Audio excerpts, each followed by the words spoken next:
जयकारा बोलो माता रानी का। जगत माई महामाई माँ भद्रकाली की जय बोलो। माता रानी के सांचे दरबार की जय बोलो।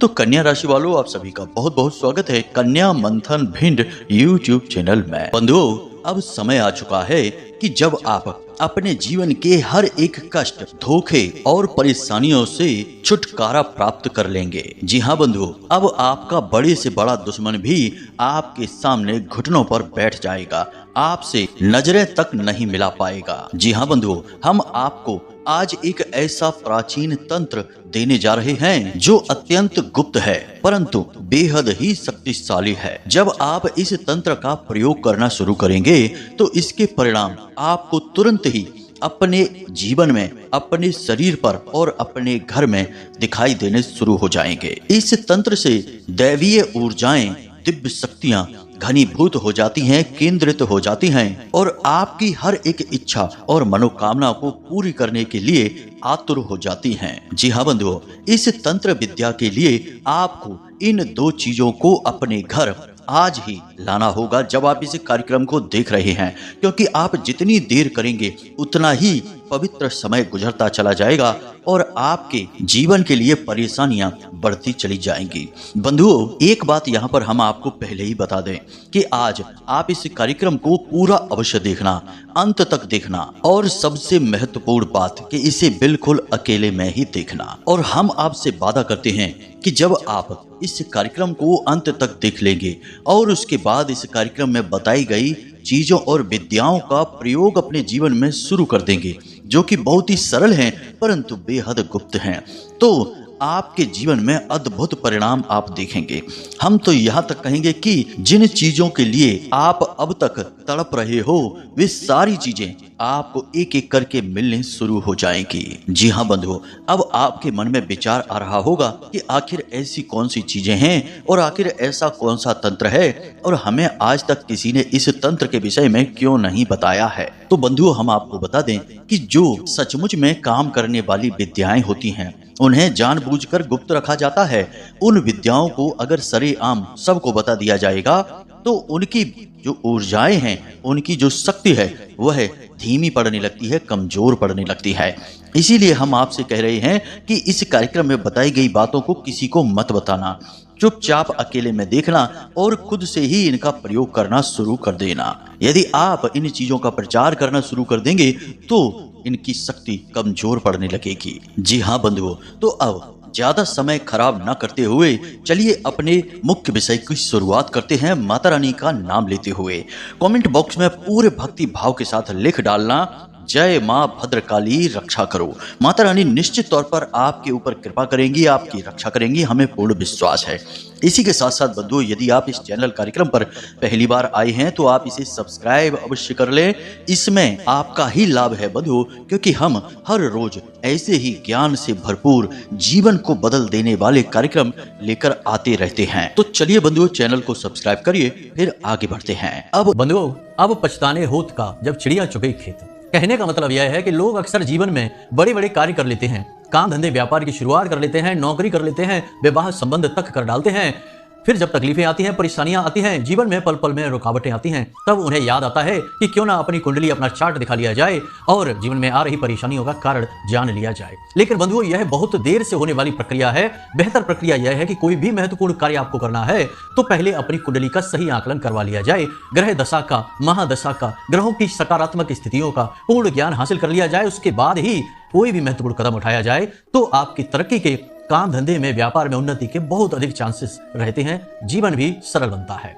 तो ऐसे में यदि आप आज की स्थिति में कोई ऐसी महत्वपूर्ण परिस्थिति का सामना करने वाले हैं तो आप श्रेष्ठ कुंडली का आकलन करवा सकते हैं। नीचे दिए गए नंबरों पर आप कॉल करें, मैसेज करें, एक बहुत ही मामूली सी दक्षिणा के साथ श्रेष्ठ मार्गदर्शन प्राप्त करें, फिर जीवन में आगे बढ़ें। बाकी माता रानी आपका सहयोग करेंगी ही। हमारी तरफ से शुभकामनाएं। ध्यान से सुनिए। तो बंधुओं, हमने आपको चीजों के विषय में पहले भी कई बार ज्ञान दिया है और उन चीजों के प्रयोग करने से सैकड़ों, हजारों लोगों को बहुत लाभ भी प्राप्त हुए हैं।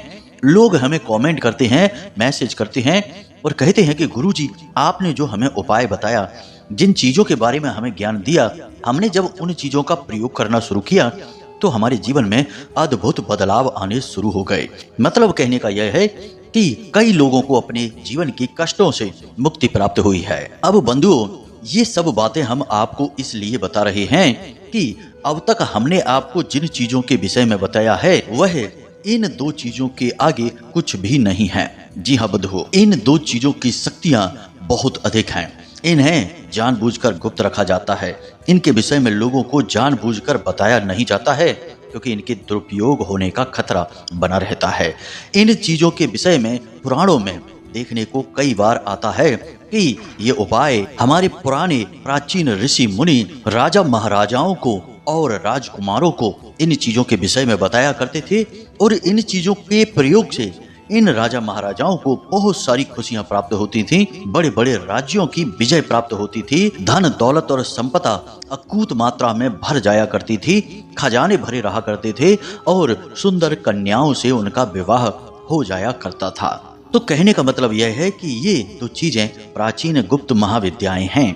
अब समय आ गया है कि जब आप इन दो चीजों से अपना परिचय करें और इनके प्रयोग करने शुरू करें। बंधुओं, अब आगे कार्यक्रम में जो हम आपको बताने जा रहे हैं उसे बिल्कुल ध्यान के साथ सुनना है और जरूरत पड़े तो कुछ चीजों को आप नोट भी करते चलें। तो अब ध्यान से सुनिए बंधुओं। भोलेनाथ, जिन्हें हम महादेव कहते हैं, उन्हें महादेव या महाकाल यानी उनके नाम के आगे महा इसलिए लगा है क्योंकि वे इन सब चीजों से ऊपर हैं। देवों से भी वे ऊपर हैं, काल यानी समय से भी वे परे हैं। वे समय की सीमाओं में नहीं आते हैं।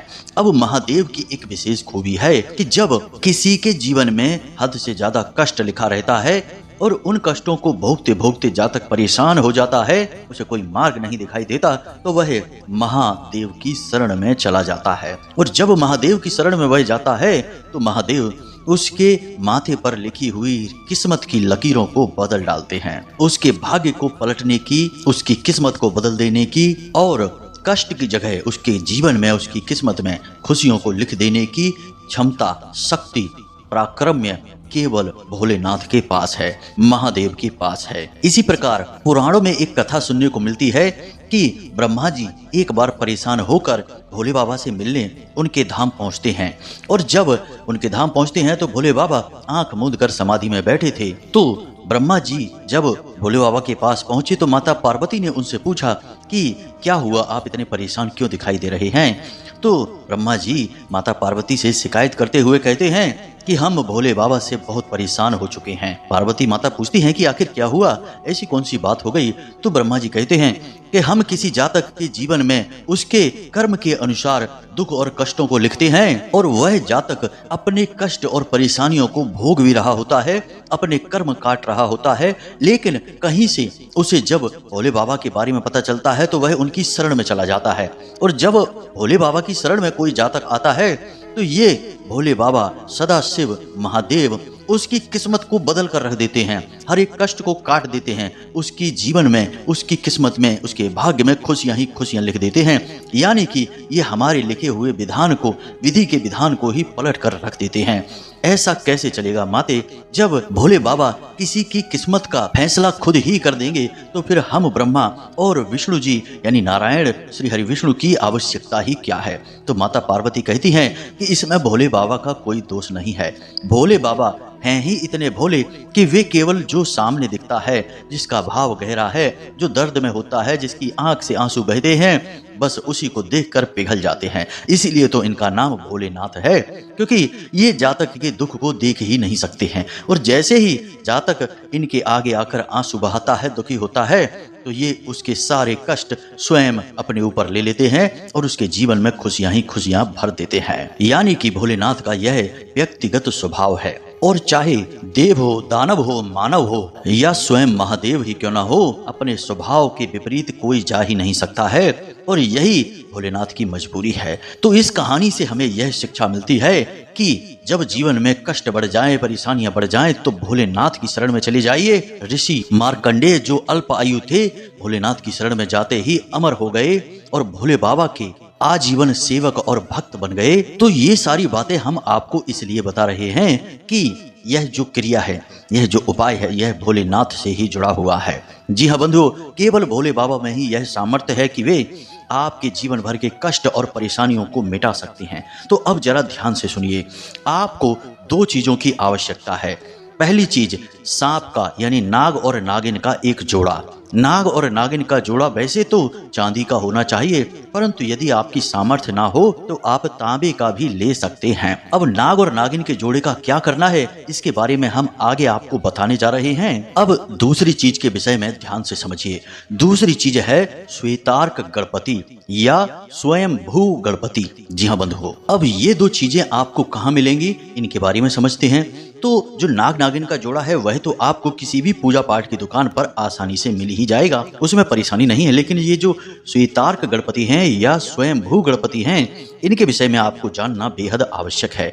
हो सकता है कि आप में से बहुत सारे लोगों ने स्वयं भू गणपति का कभी नाम भी ना सुना हो, जिन्हें श्वेतार्क गणपति कहते हैं, इनका कभी नाम भी ना सुना हो। तो आज हम आपको इनसे परिचय कराने जा रहे हैं। आपने अक्सर यह देखा होगा कि खासतौर से सावन के महीने में भोले बाबा के शिवलिंग पर एक पुष्प चढ़ाया जाता है, जिसे आँख का पुष्प कहा जाता है। जी हाँ बंधुओं, इसे आर्क भी कहते हैं, आँख भी कहते हैं। यह पुष्प जिसमें से सफेद रंग का दूध जैसा कुछ निकलता है, तरल पदार्थ, यह बहुत ही जहरीला होता है। और भोले बाबा को तो जहरीली चीजें ही चढ़ाई जाती हैं, फिर चाहे भांग हो, धतूरा हो, आर्क हो, कुछ भी हो, भोले बाबा सब ग्रहण कर लेते हैं, कष्ट खुद ले लेते हैं, खुशियां हमें दे देते हैं। तो यह आँख का फूल आपने देखा होगा, भोले बाबा को चढ़ाया जाता है। यह भोले बाबा को अत्यंत प्रिय होता है। अब इस आँख के पौधे को एक विशेष आशीर्वाद गणपति के द्वारा प्राप्त है, और वह आशीर्वाद यह है कि यह आँख का पौधा पुराना होता जाएगा, यानी कि लगभग 11 वर्ष का हो जाएगा, तो इसकी जड़ का जो केंद्र है वह बिल्कुल गणेश जी का रूप ले लेगा, यानी कि स्वयं गणेश जी प्रकट हो जाएंगे। अब गणेश जी यहाँ क्यों प्रकट होंगे, क्योंकि यह पौधा स्वयं भोलेनाथ का प्रतीक माना जाता है, और गणेश जी को भोले बाबा का साथ बहुत अधिक प्रिय है। और एक बात हम बता दें कि पुराणों में यह घटना लिखी हुई है, आपने भी सुनी होगी, कि भोलेनाथ गणपति से बहुत अधिक प्रसन्न रहते हैं। भोले बाबा ने ही उन्हें प्रथम पूज्य होने का वरदान भी दिया था। जब उन्होंने अपने संसार का एक चक्कर लगाने वाली घटना जो थी, उसके विषय में गणेश जी ने अपने माता पिता यानी माता पार्वती और भोले बाबा का चक्कर लगा लिया, तो भोलेनाथ बहुत प्रसन्न हो गए। यह कहानी लंबी है, फिर कभी आपको सुनाएंगे। तो कहने का मतलब यह है कि भोलेनाथ के साथ गणपति वहां प्रकट हो जाते हैं। अब आपको क्या करना है, अब इसे जरा ध्यान से समझिए। अब कोई पौधा जो आँख का है वह कितना पुराना है यह कैसे पता चलेगा, और उसकी जड़ में गणपति निर्मित भी हो पाए हैं कि नहीं हुए हैं यह भी कैसे पता चलेगा। आप कहाँ तक पौधों को ढूंढते और उनकी जड़ को खोदते फिरेंगे। तो इसके लिए हमारे शास्त्रों में यानी शिव पुराण में भी लिखा हुआ है कि यदि कोई जातक सफेद आँख के पौधे की जड़ को लेकर आ जाए और उसे गंगा जल से स्नान करा के पूर्ण पवित्रता के साथ विधि विधान के साथ अपने घर में लाकर रख ले, तो वह गणपति का रूप ही माना जाता है, चाहे उसमें स्वयं भू गणपति प्रकट हुए हों या नहीं, क्योंकि इस पौधे को आशीर्वाद प्राप्त है कि इसकी जड़ में गणपति प्रकट होंगे 11 वर्ष के बाद। अब जब प्रकट होंगे तब तो वह गणपति का रूप बन ही जाएगा, लेकिन उससे पहले भी वह स्वयं भोलेनाथ और गणपति का प्रतीक ही माना जाता है। तो उम्मीद है कि यहाँ तक आपको बातें समझ में आ गई होंगी। नाग नागिन का एक जोड़ा और श्वेतार्क गणपति यानी स्वयं भू गणपति का प्रतीक आँख के पौधे की जड़, छोटा सा एक टुकड़ा आपको लेना है, पूरी जड़ नहीं खोदनी है, पौधे को तहस नहस नहीं करना है, उसे ज्यों का त्यों लगा रहने देना है, थोड़ी सी उसकी जड़ को खोदकर अपने घर लेकर आ जाना है। अब शास्त्रों में श्वेतार्क गणपति के कई प्रयोग लिखे हुए हैं, क्योंकि हर एक जातक के जीवन में कष्ट अलग अलग रूप में होते हैं। कोई कर्ज से परेशान है, किसी का व्यापार नहीं चल रहा, किसी के जीवन में क्लेश मचा हुआ है, परिवार में शांति नहीं है, यानी कि अलग अलग रूपों में इनके अलग अलग प्रयोग हैं। तो अब कैसे करने हैं इनके प्रयोग, इसे आप जरा ध्यान से समझिए। यदि आपको शत्रु से परेशानी है, यानी कि आपके शत्रु अधिक हैं, आपके खिलाफ षड्यंत्र रचते रहते हैं, यहाँ तक कि तंत्र मंत्र बाधाएं भी आपके जीवन में खड़ी होती रहती हैं, तो आपको शनिवार के दिन श्वेतार्क गणपति अपने घर लाना है, यानी कि सफेद आँख के पौधे की जड़ को थोड़ा सा टुकड़ा खोद कर काट कर अपने घर लाना है, और फिर इसे रात्रि के समय पूजन करना है, यानी कि गाय के घी का दीपक जलाना है और इसे शुद्ध करने के बाद सिद्ध किया जाता है। सिद्ध करने के लिए ओम गम गणपतये नमः इस मंत्र की एक माला जाप आपको करनी है। उसके बाद आपको ओम भैरवाय नमः, जी हाँ बंधुओं ध्यान से सुन लें, ओम भैरवाय नमः भगवान भोलेनाथ के भैरव स्वरूप में इस श्वेतार्क गणपति को सिद्ध किया जाएगा।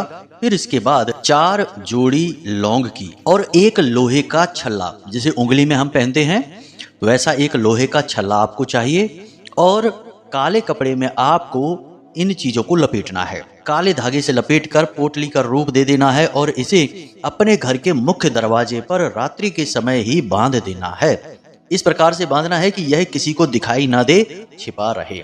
बस इससे आपके जीवन की हर एक नकारात्मक ऊर्जा, तंत्र मंत्र बाधा, नजर टोना टोटका सब कुछ अपने आप समाप्त हो जाएगा। किसी ने जानबूझकर यदि आपके ऊपर तंत्र क्रिया कर रखी है तो वह तांत्रिक क्रिया वापस उसी के पास चली जाएगी। जी हाँ बंधुओं, इसी प्रकार यदि आपको धन लक्ष्मी को यानी स्थायी लक्ष्मी को अपने जीवन में आकर्षित करना है, अब पैसे तो जीवन में आते रहते हैं और खर्च भी होते रहते हैं, तो इसे लक्ष्मी का आगमन नहीं कहेंगे, क्योंकि एक हाथ से पैसा आया और दूसरे हाथ से निकल गया, आपके पास कुछ भी नहीं बचा, तो यह लक्ष्मी का आगमन नहीं है, यह जीवन यापन चल रहा है। लक्ष्मी का आगमन या स्थायी लक्ष्मी का निवास उसे कहते हैं कि जब पैसा आए और पैसा खर्च भी हो, परंतु कुछ इस प्रकार का आपके जीवन में धन का प्रवाह हो कि आपकी तिजोरियां भी भरती चली जाएं, आपके बैंक बैलेंस भी भरते चले जाएं और आपके खर्चे भी अच्छी तरह से पूरे होते रहें, यानी कि इसे ही स्थायी लक्ष्मी का वास कहा जाएगा। तो यह वास यदि आपको चाहिए तो इसके लिए आपको क्या करना है, इसे जरा ध्यान से सुनिए। आपको पीले कपड़े में श्वेतार्क गणपति की पोटली बनानी है और बिल्कुल उसी विधि के साथ रात्रि के समय गाय के घी का दीपक जलाना है और इस श्वेतार्क गणपति को शुद्ध करने के बाद सिद्ध करेंगे। उसी प्रकार से मंत्रों का उच्चारण करेंगे। ओम गम गणपतये नमः एक माला इसकी जाप करेंगे। उसके बाद ओम श्रीम महालक्ष्मी नमः इस मंत्र का एक माला जाप करेंगे। मंत्र एक बार फिर से ध्यान से सुने, ओम श्रीम महालक्ष्मी नमः। इसके बाद आप उसी पीले रंग के कपड़े की पोटली बनाएंगे, साथ में थोड़ी सी कुछ चीजें और रखेंगे, यानी एक हल्दी की गांठ रखेंगे, एक चांदी का सिक्का रखेंगे और एक जोड़ी लक्ष्मी कौड़ियां रखनी है। लक्ष्मी कौड़ी आपको पूजा पाठ की दुकान पर मिल जाएगी। अब इसकी पोटली बनाकर आपको पीले धागे से लपेटकर ही पोटली बनाना है, यह याद रखना। इसकी पोटली बनाकर आपको अपने घर के उस स्थान पर रखना है जहां आप पैसे रखते हैं, चाहे वह कोई अलमारी हो, चाहे वह तिजोरी हो, कोई भी ऐसी जगह जहां आप लाकर अपने पैसे रखते हैं, उसी स्थान पर आपको इस पोटली को रख देना है। अब इसी प्रकार के व्यापार को बढ़ाने के, कर्ज से मुक्ति प्राप्त करने के, जीवन में प्रेम संबंध को आकर्षित करने के, पति पत्नी के बीच में यदि प्रेम नहीं है, आपसी प्यार समाप्त हो चुका है, तो उसे किस प्रकार वापस लेकर आएं और फिर से प्रेममय जीवन कैसे बनाएं, इसके बहुत सारे प्रयोग होते हैं श्वेतार्क गणपति के, परंतु उनके विषय में हम आज बात नहीं करेंगे, वरना हमारा कार्यक्रम बहुत अधिक लंबा हो जाएगा। अभी फिलहाल हमने 2 प्रयोग आपको बता दिए हैं, इन्हें आप अवश्य कर लें, दोनों ही प्रयोगों को आप कर लें। अब बात करते हैं अपने मूल प्रयोग की, उस नाग नागिन के जोड़े की जिसे आप लेकर आए हैं। इस जोड़े को आपको सोमवार के दिन लेकर आना है अपने घर में, गंगा जल के साथ इसे शुद्ध कर लेना है। और इसे सिद्ध कैसे करेंगे, इसे जरा ध्यान से सुनिए। तो सोमवार के दिन आपको भोलेनाथ के मंदिर पर जाना है और वहां पर शिवलिंग के ऊपर आपको इस नाग नागिन के जोड़े को रख देना है। रुद्राक्ष की माला के साथ आपको पंचाक्षरी मंत्र 1 माला कम से कम जाप करनी है। वैसे तो नियम के अनुसार 11 माला जाप करनी चाहिए, परंतु यदि समय का अभाव है तो आप 1 माला जाप करेंगे तब भी चल जाएगा। तो हमारे अनुसार तो आप 11 माला जाप करें, मंत्र छोटा ही है, जाप करने में अधिक से अधिक आपको 1-1.25 घंटा लगेगा, ज्यादा नहीं लगेगा और कम ही लगेगा। बस इस बात का ख्याल रखना कि मंत्र शुद्ध होना चाहिए। मंत्र पंचाक्षरी आप जानते ही हैं, ओम नमः शिवाय, इस प्रकार आपको शुद्ध उच्चारण करना है। जल्दबाजी में ओम नमः शिवाय ऐसे नहीं करना है, ओम नमः शिवाय इस प्रकार से आपको पूर्ण उच्चारण करना है। तो आप 11 माला जाप करें। उसके बाद जलाधारी से जो जल निकल रहा है उस जल को थोड़ा सा लोटे में अपने ले लें और उसी जल में आप इन नाग नागिन के जोड़े को भी डालकर रख दें। अब आप अपने घर वापस आ जाएं। आपके घर में एक कोना है जिसे हम ईशान कोण कहते हैं। ईशान यानी भोले बाबा, उनका ही नाम है। तो ईशान कोण में आप, यदि आपका घर कच्चा है, वह ईशान कोण कहाँ है आप जानते हैं? पूर्व दिशा और उत्तर दिशा के ठीक बीचों बीच के कोने को ईशान कोण कहते हैं। तो यदि वहाँ पर कच्ची जमीन है तो आप वहाँ पर थोड़ा सा एक गड्ढा खोदें और इस नाग नागिन के जोड़े को मिट्टी में दबा दें। उसके ऊपर आप एक गमला रखें और उस गमले में आप बेलपत्र का पौधा लगाएं और एक शिवलिंग छोटा सा लाकर रख दें। 4 अंगुल से बड़ा शिवलिंग नहीं लाना है, एक शिवलिंग लाकर रख लें उस बेलपत्र के पौधे के ठीक नीचे, और प्रतिदिन उस शिवलिंग के ऊपर थोड़ा सा जल आप अर्पित करना शुरू कर दें। अब यदि ईशान कोण में जमीन कच्ची नहीं है, क्योंकि आजकल तो पक्के घर बनने लगे हैं, फर्श पर टाइल पत्थर वगैरह लगा रहता है, तो अगर ऐसा नहीं है तो आप वहां पर एक गमला रख दें और उस गमले में ही बिल्कुल तली में, बिल्कुल नीचाई में, बिल्कुल तली में इस नाग नागिन के जोड़े को रख दें। उसके ऊपर मिट्टी डालें, उसी के ऊपर आप यह बेलपत्र का पौधा लगाएं और उसी के ऊपर आप भोलेनाथ को स्थापित करते हैं। ऐसा भी कर सकते हैं, इसमें भी कोई समस्या नहीं है। अब कुछ लोग होंगे जो कहेंगे कि गुरुजी, हमारे घर में तो ईशान कोण में कोई कमरा पड़ता है, वहां पे तो प्रकाश की भी व्यवस्था नहीं है, तो वहां तो पौधा जीवित ही नहीं रह पाएगा, गमला भी नहीं रख सकते हैं, तो क्या करें? तो आपको 2 काम करने हैं। पहला कि ईशान कोण में यदि कोई कमरा पड़ता है तो उसे स्टोर रूम ना बनाएं, अपना बेडरूम ना बनाएं, उस कमरे को खाली रखें और हो सके तो उस कमरे को अपना पूजा घर बना लें, या बस यूं ही अपनी पढ़ाई लिखाई का या किसी और काम का, लेकिन 2-3 चीजें उसमें ना बनाएं। स्टोर रूम ना बनाएं, अपने घर का कबाड़ ना रखें, अपना बेडरूम ना बनाएं, अपना रसोई घर ना बनाएं, लेट और बाथ से जुड़े सामान वहां पर ना रखें, और ना ही इस जगह पर ईशान कोण में लेट बाथ होने चाहिए। तो इन चीजों से आपको बचना है। कमरा है या जगह है तो उसे खाली रखें, साफ सुथरा रखें। अगर प्रकाश की व्यवस्था है तो फिर आप, हमने बता ही दिया है, इस क्रिया को करें। अगर प्रकाश की व्यवस्था नहीं है तब भी आप कमरे को खाली रखें, साफ सुथरा रखें, और वहां पर बल्ब हमेशा 24 घंटे जलते रहना चाहिए। प्रकाश हमेशा वहां रहना ही चाहिए, चाहे आप बल्ब से प्रकाश लेकर आए फिर भी वहां प्रकाश हमेशा होना ही चाहिए। तो एक तो यह कार्य होगा जो आपको करना है।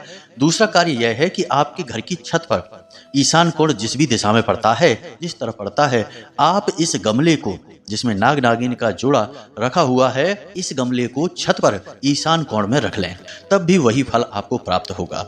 यदि आप जमीन पर नीचे रखते तो बात ही अलग थी, क्योंकि भूमि से आधार संपर्क हो जाता गमले का, परंतु आप छत पर भी रख देंगे तब भी कोई विशेष परेशानी नहीं है।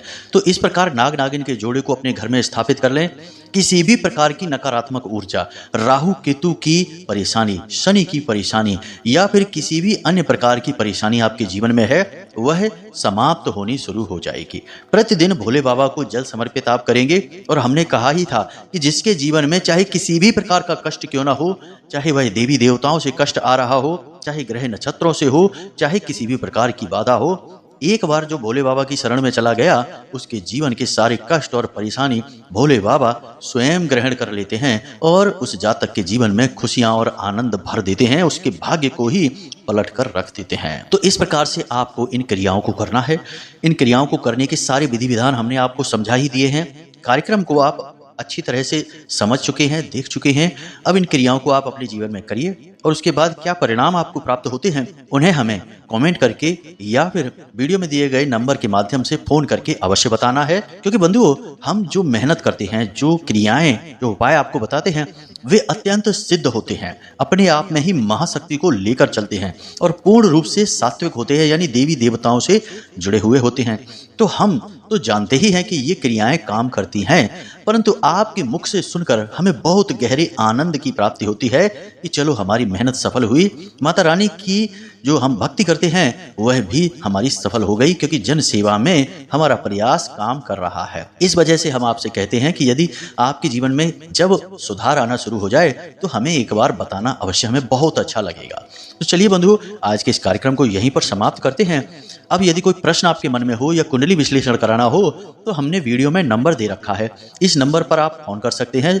दिन में 10 बजे से लेकर शाम को 4 बजे के बीच में इसी समय फोन करें, क्योंकि इससे पहले और इससे बाद हम माता रानी की सेवा में रहते हैं, तो आपसे बात नहीं हो पाएगी। तो उम्मीद करते हैं कि आप हमारी बातें समझ रहे हैं। अब आज के कार्यक्रम में हम आपसे विदा लेते हैं। हमेशा हंसते रहिए, मुस्कुराते रहिए, सकारात्मक रहिए, और दिन में एक बार मंदिर अवश्य हो आइए, क्योंकि आपका उद्धार तो वहीं से होना है। तो प्रेम से बोलिए, जय माई की, जय मां भद्रकाली, जय बाबा भोलेनाथ। आपका कल्याण होगा। धन्यवाद।